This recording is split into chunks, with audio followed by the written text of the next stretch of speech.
Hora de falar sobre o Corinthians que decidiu colocar um preço para vender o Rodrigo Garro.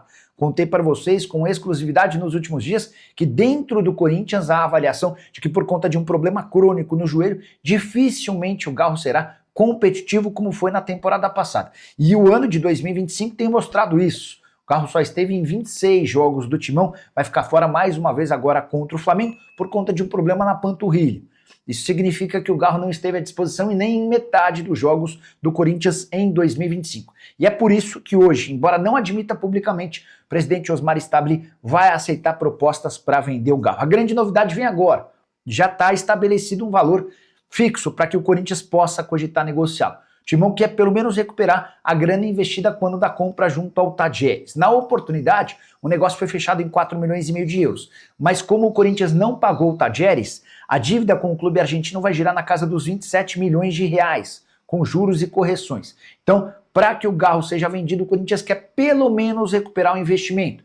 Jogador de 27 anos de idade que tem muito potencial. Tanto que teve seu salário reajustado, ele chega ganhando 320 mil mensais, hoje ganha 820 mil por mês. O fato de estar jogando pouco, ter esse problema no joelho, certamente impacta no valor. Não fosse por isso, e daria para o Corinthians sonhar com cifras bem superiores. Mas essa informação da lesão crônica no joelho já se espalhou, o que deve diminuir um pouquinho do valor do atleta.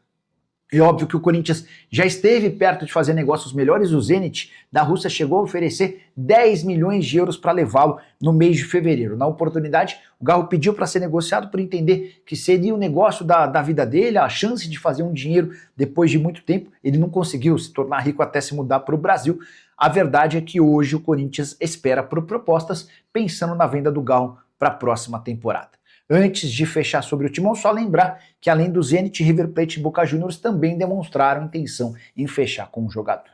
Hora de falar sobre TT. Você já ouviu falar sobre ele? Atacante revelado no Grêmio e com passagens no futebol do exterior por Shakhtar Donetsk, Lyon, Leicester, Galatasaray e atualmente no Panathinaikos. Pois bem, o TT deu uma entrevista ao Cartoloco afirmando que foi procurado por 4 clubes brasileiros: Flamengo, Cruzeiro, Botafogo e Fluminense. Quero acrescentar mais 2. Corinthians e o Bahia também demonstraram interesse em contratá-lo na última janela de inscrições, que fechou recentemente. O TT tinha dito o seguinte, abre aspas, tenho vontade sim de voltar ao Brasil e vários clubes me procuraram, inclusive nessa janela. Teve Flamengo, Botafogo, Fluminense e Cruzeiro.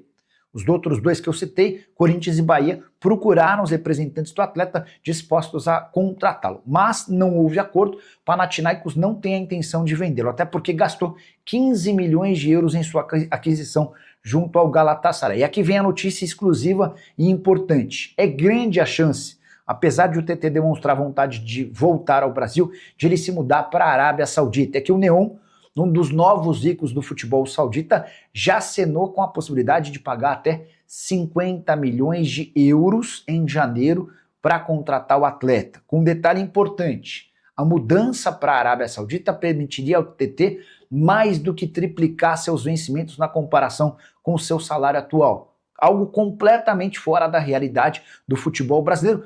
Dos números ainda não tive acesso, mas dá para garantir que seriam cifras impagáveis no futebol nacional. Ele ganharia na Arábia Saudita muito mais, por exemplo, do que o Memphis Depay, que custa 6 milhões de reais por mês ao Palmeiras. Diante disso, dá para descartar que TT hoje com 25 anos de idade tenha chances de retornar ao futebol brasileiro tão cedo. A tendência é que ele continue fazendo o seu pezinho de meia no exterior para voltar ao Brasil um pouco mais velho. Você curtiu o vídeo? Não esquece de deixar like, de se inscrever no canal. Hora de falar sobre o Corinthians, que quitou prêmios atrasados em relação a seus atletas. O título do Campeonato Paulista e a classificação para as competições internacionais via brasileiro do ano passado seguiam pendentes e foram quitadas na última semana. No início do ano, com muitas dificuldades financeiras, o então presidente do Corinthians, o Augusto Melo, se juntou aos atletas e pediu uma paciência e uma atenção para que essa dívida fosse parcelada em 3 vezes. A última dessas 3 parcelas venceu na semana passada e foi quitada. Dá para dizer que, com exceção a Memphis Depay, todos os atletas já tiveram um prêmio do Campeonato Paulista zerado.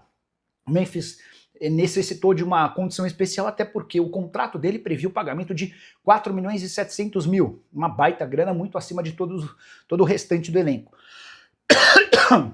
Importante contar também que o Corinthians ainda deve por Memphis bônus, por gols e assistências no seu primeiro ano de contrato e de luvas, referente a também o início do segundo ano de contrato. Uma dívida que chega mais ou menos na casa dos 20 milhões de reais. Essa grana está sendo parcelada e será paga ao longo dos próximos meses. A má notícia para o corintiano, não tem um dia sem más notícias do Corinthians, né?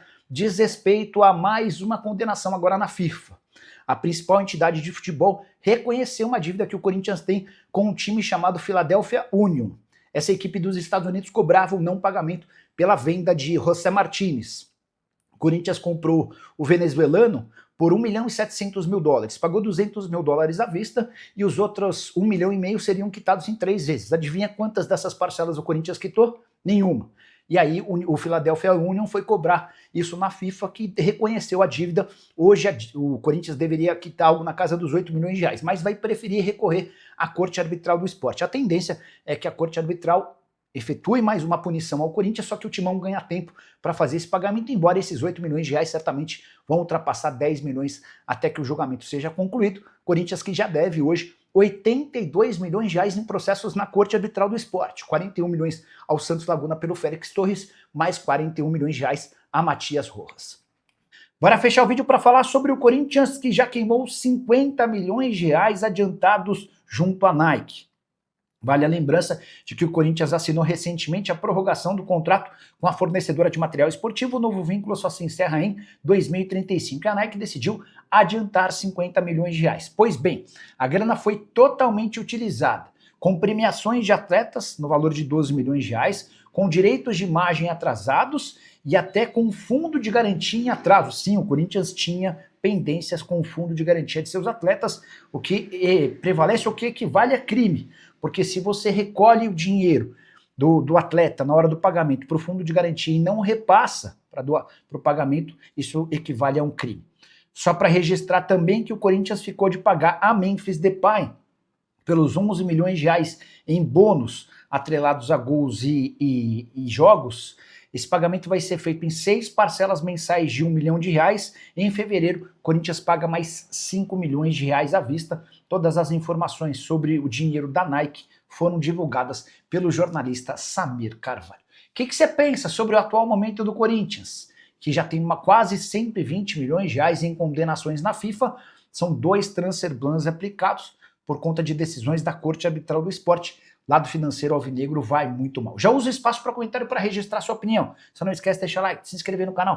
Bora direto para o giro de notícias. Quero começar falando sobre Romeu Tuma Júnior, presidente do Conselho Deliberativo do Corinthians. Ele foi pego numa contradição. Em 2017, ele e Herói Vicente foram os caras mais combativos, aqueles que mais se irritaram com a decisão de Andrés de afirmar que somente ele poderia negociar o estádio do Corinthians com a Odebrecht e com a Caixa. Pois bem, na semana passada repercutiu muito mal quando o Andrés foi à Caixa. Não se sabe ao certo se com ou sem convite do presidente atual do Corinthians, Osmar Stabile, para negociar o financiamento do estádio. E nesse caso específico da visita do Andrés, o que a gente viu foi o Romeu Tuma Júnior bem menos crítico a esse posicionamento do Andrés Sanches. Hora de falar sobre o Corinthians e não há um dia de paz para o torcedor alvinegro. A péssima notícia nova diz respeito aos reforços de 2024. Na oportunidade, Augusto Melo contratou 18 jogadores. Nem todos foram comprados, alguns estavam livres no mercado, como por exemplo o Memphis Depay. Mas entre aqueles em que houve a necessidade de investimento de dinheiro, somente 2. Corinthians quitou 100% da dívida ou pelo menos manteve as parcelas em dia. O goleiro Hugo Souza e o lateral direito Mateuzinho, ambos do Flamengo. E olha que o Mateuzinho ainda houve atraso.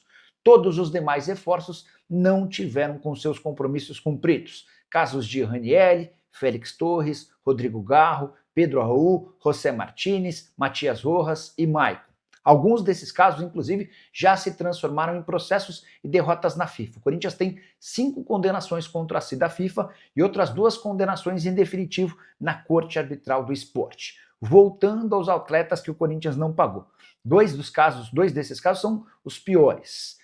O Corinthians não sequer pagou qualquer centavo pela compra do Kaká, zagueiro que pertencia ao Tokushima Vortis, dívida de 24 milhões de reais, e não pagou qualquer centavo pelo empréstimo de Thales Magno junto ao New York City. Também há atraso na compra do volante Charles do Midland. É natural que esses times recorram à FIFA, como tem sido com outros casos, e em breve o Corinthians tenha novas condenações. Só para lembrar, 82 milhões de dívidas com condenações na Corte Arbitral do Esporte, 41 milhões pela compra do Félix Torres junto ao Santos Laguna, mais 41 milhões de reais a Matias Rojas, jogador que saiu de graça do Corinthians e ainda teve direito a essa bolada. O Corinthians ainda tem outros 3 processos derrotados na FIFA, casos do Maicon, casos do José Martínez, além do Rodrigo Garro. E a tendência é que esses casos sejam julgados a qualquer momento com sua definição divulgada pela Corte Arbitral do Esporte. Se você ainda tinha dúvida de que o Augusto Melo foi o pior presidente da história do Corinthians, acho que depois de mais essas atualizações não fica dúvida nenhuma, certo? Hora de falar sobre a delicada situação do Corinthians na FIFA. Poucos clubes estiveram numa situação tão incômoda quanto a do Timão. São 5 condenações na FIFA e dívidas que alcançam quase 120 milhões de reais. Dessas 5 condenações, 2 delas também já tiveram confirmação na Corte Arbitral do Esporte. Primeira, por conta da compra do Félix Torres junto ao Santos Laguna, o Corinthians não pagou e foi condenado a pagamento de 41 milhões de reais. Mais recentemente, outra condenação na Corte Arbitral do Esporte, 41 milhões e 300 mil reais a Matias Rojas. Nos próximos dias, a Corte Arbitral do Esporte também vai dar ganho de causa ao Tadieres, que cobra pouco mais de 23 milhões de reais pela transferência de Rodrigo Garro ao Timão, outro negócio em que o Corinthians fez e não pagou. Há mais 2 pendências que já foram dadas como ganhas pelo Shakhtar Donetsk em relação ao Maicon na FIFA e pelo Philadelphia Union em relação ao José Martínez também na FIFA. Esses 2 casos um pouco mais recentes vão demandar mais tempo até que sejam julgados na Corte Arbitral do Esporte, que funciona como uma espécie de segunda instância. Se você somar todos esses processos, dá para dizer que o Corinthians precisará de quase 120 milhões de reais para escapar de transfer bans. 2 deles já estão efetivados e a grande preocupação é de que esse acúmulo de punições possa resultar na perda de pontos no Campeonato Nacional. A FIFA costuma começar a punir com perda de 6 pontos, depois passa para 12 e eventualmente pode até rebaixar o time de divisão. O Corinthians assegura que não vai recorrer a empréstimos para tentar solucionar os problemas com o Santos Laguna e com o Matias Rojas. Estou muito curioso para saber qual será a alternativa do presidente Osmar Stabile. Uma das possibilidades mais reais seria a da transferência de atletas. O problema é que tem faltado propostas, exceto por uma oferta da Roma pelo Yuri Alberto na metade do ano. O Corinthians não teve grandes possibilidades de negócio. Existe uma especulação de que em breve o Zenit aparecerá com uma oferta gigante para contratar o Guinegão. O Corinthians segue em compasso de espera. Só para arrematar de vez o vídeo, contar que Renato Augusto admitiu em entrevista que seu sonho era se aposentar do Corinthians, mas o Augusto Melo, que havia acabado de vencer a eleição, decidiu por não renovar o contrato do Renato Augusto, que precisou buscar alternativas em outro clube e acabou fechando com o Fluminense. Se você curtiu o vídeo, não esquece de deixar like, de se inscrever no canal. Fala pessoal, estamos aí com atualizações importantes do Corinthians. Se inscreva e ative o sininho para receber mais atualizações do Timão. Deixe seu like, que é muito importante para o crescimento do canal. Utilize o espaço aqui embaixo para registrar sua opinião. Ficamos por aqui com mais esse giro de notícias. Um abraço e até o próximo vídeo.